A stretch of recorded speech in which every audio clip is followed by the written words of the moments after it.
आज आपके साथ फ्रोज़न पराठास की रेसिपी शेयर हो रही है। कैसे ये फ्रोज़न पराठा बना के अपने फ्रीज़र में फ्रीज़ कर सकते हैं और माह मुबारक की सहरियों में आप इन्हें यूज़ कर सकते हैं। कैसे ये बच्चों के लंच बॉक्स में आप यूज़ कर सकते हैं। एक क्विक रेसिपी भी आपको दूंगी कि कैसे ये यूज़ होते हैं पराठे फ्रोज़न। तो रेसिपी की तरफ बढ़ते हैं। यहाँ पे मैंने जो है ना वो मैदा ले लिया है। मैदा तकरीबन मेरे पास 3 कप मैदा है। इसको हम एक छलनी में सारी चीज़ें डाल के पहले छान लेंगे।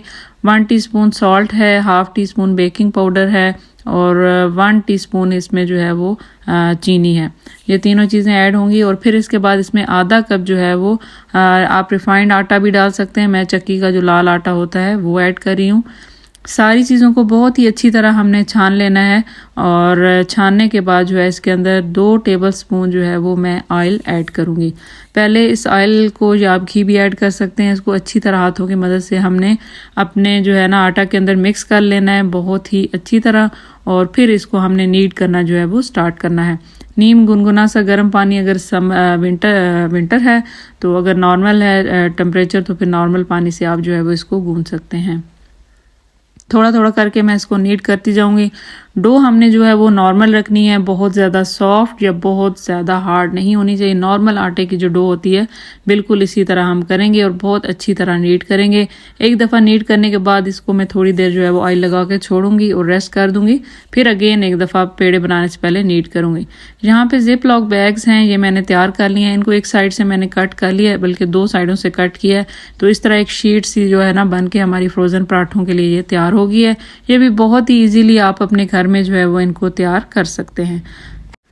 अच्छा, तो ये शीट्स हमारी तैयार हो गई हैं। दूसरी तरफ जो है ना एक दफ़ा अगेन मैं अपने जो है ना डो को नीड कर लूँगी बहुत ही अच्छी तरह और नीड करने के बाद अब बारी आती है इनके पेड़े बनाने की। तो 1 बाय 1 करके इक्वल साइज़ के पेड़े जो हैं वो मैं पहले बना के रख लूँगी।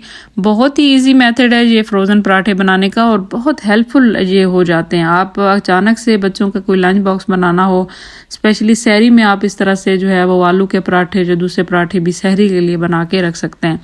अब एक एक पेड़ा लेते जाना है। काउंटर को, वर्किंग काउंटर को अच्छी तरह क्लीन करके थोड़ा सा ग्रीस किया है और इसको जो है वो यूं लंबाई की शेप में मैं बेल रही हूँ।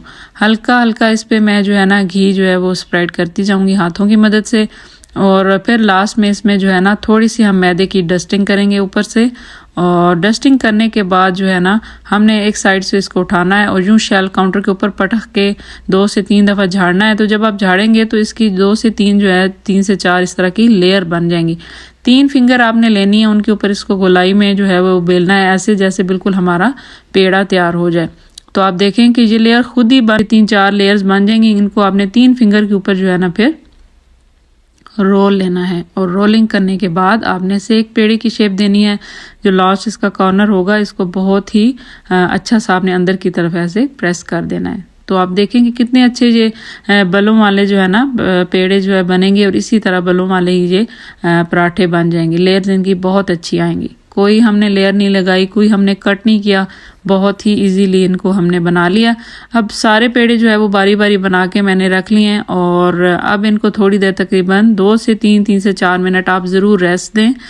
रेस्ट देने के बाद अगेन इनको मैं हल्के हाथों से जो है ना वो बेलती चली जाऊंगी और बस इतना साइज़ जितना मीडियम से पराठे का साइज़ मैंने रखना है वो जो है वो बना लूँगी। करते हुए एक एक शीट पे हम इसे रखेंगे। ऊपर से हमने पराठे के ऊपर ऑयल लगाना है और फिर दूसरी शीट रखनी है। इसी तरह फिर ऊपर पराठा रखना है, फिर ऑयल लगाना है, फिर तीसरी। इसी तरह सेम आपने प्रोसेस करते जाना है और जितने भी आप पराठे बनाना चाहते हैं बना के आप फ्रीज़ कर सकते हैं। मेरे भी सारे पराठे आप देखें कितने अच्छे ये बन गए। अब मैं इनको कर दूंगी स्टोर और एक पराठा निकाल के मैं आपको दिखाती हूँ। ये मैं मॉर्निंग में अपनी बेटी का लंच बॉक्स बना रही थी तो मैंने सोचा एक रेसिपी भी क्विक सी आपके साथ शेयर कर दूं।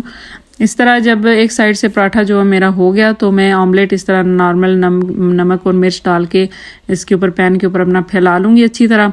फिर इसके बाद आप देखेंगे ये मैंने ऊपर रखा है अपना फ्रोज़न पराठा।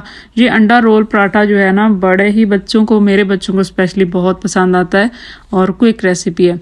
और दिखाती हूँ मैं आपको एक क्विक सा इसके अंदर सॉस बना के लगाऊंगी और फिर हम इसको रोल कर देंगे। बहुत ही मज़ेदार सा जो है ना अंडा पराठा रोल नॉर्मल जो अंडे पराठे रोल है उनसे थोड़ा सा हट के अब मैं लगा रही हूँ उसके ऊपर मायो, और फिर मैंने लगाया थोड़ा सा इसके ऊपर केचप और थोड़ा सा जो है ना ब्लैक पेपर इसके ऊपर स्प्रिंकल किया। अच्छी तरह ये हमारा क्विक सॉस बन गया। इसको मैं सारा एग के ऊपर जो है स्प्रेड कर लूँगी और बस जी ये हमारा अंडा पराठा रोल कितना अच्छा तैयार है। अब इसको हम फटाफट से कर लेते हैं रोल, और रैपिंग शीट के अंदर या क्लीन रैप जिसके अंदर भी आप डाल के इसको बच्चों के लंच बॉक्स में ऐड कीजिए। बहुत ही हेल्पफुल रेसिपी है। रमज़ान में सहरियों के लिए भी आप ये बना के फ्रीज़ कर सकते हैं। इसी के साथ मुझे दीजिए इजाज़त। अल्लाह हाफिज़।